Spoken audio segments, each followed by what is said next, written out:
സഭാ കേസിനെ പറ്റി യാക്കോബായക്കാർ എന്തിന് ആകുലപ്പെടുന്നു?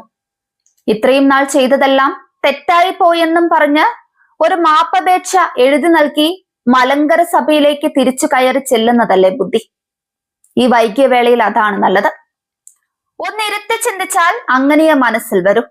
100 വർഷം കൊണ്ട് നിങ്ങൾ വിഘടിത വിഭാഗം വിവിധ കോടതികളിൽ സമർപ്പിച്ച പരാതികളുടെ പരിണാമങ്ങളൊന്ന് പരിശോധിച്ചു നോക്ക്.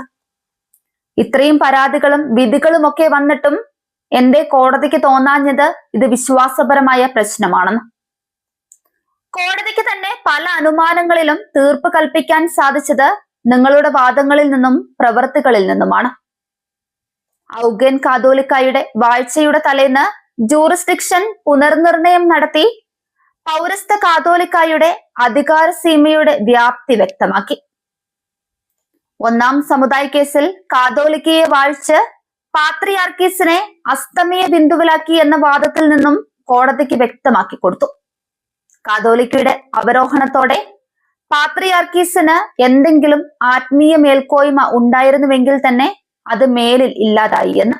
58-ലെ യോജിപ്പ് തന്നെ വിശ്വാസം, കൈവെപ്പ് ഇതിന്റെയൊക്കെ പൊള്ളത്തരം തുറന്നു കാട്ടും.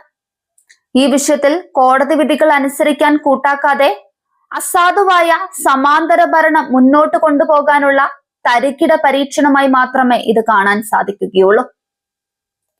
1995-ലെ വിധിക്ക് ശേഷം നിങ്ങൾക്ക് എന്തൊക്കെയോ കിട്ടിയെന്നും പറഞ്ഞ് കൂടുതൽ കിട്ടാൻ വേണ്ടി അപ്പീലുമായി പോയത് ആരാണെന്ന് ഒന്ന് ചിന്തിക്കുന്നത് നല്ലതാ. കേസ് വർഗീസ് ഓർത്തഡോക്സ് സഭാംഗമാണോ? 1995-ന് മുകളിൽ 2017-ൽ പൂവ് ചോദിച്ചു ചെന്ന് പൂന്തോട്ടം വാങ്ങി എതിരാളികൾക്ക് കൊടുത്തിട്ട് തിരിഞ്ഞിരുന്ന് 1995-ലെ ഭൂരിപക്ഷ വിധി വിശകലനം ചെയ്തിട്ട് എന്തു നേടാൻ? 1995 അസ്ഥിരപ്പെട്ടില്ലേ? പിറകോട്ട് നടന്നിട്ട് എന്ത് കാര്യം? ഇനിയും ഒന്ന് ഇരുത്തി ചിന്തിക്ക്. പിണ്ണാക്ക് കിട്ടിയിട്ടാണോ റബ്ബർ തോട്ടങ്ങളിൽ പടുതാപ്പള്ളികളിൽ കുർബാന നടത്തേണ്ട ഗതികേട് നിങ്ങൾക്കുണ്ടായത്? 2002 അസോസിയേഷന് കണക്കെടുത്തില്ലേ?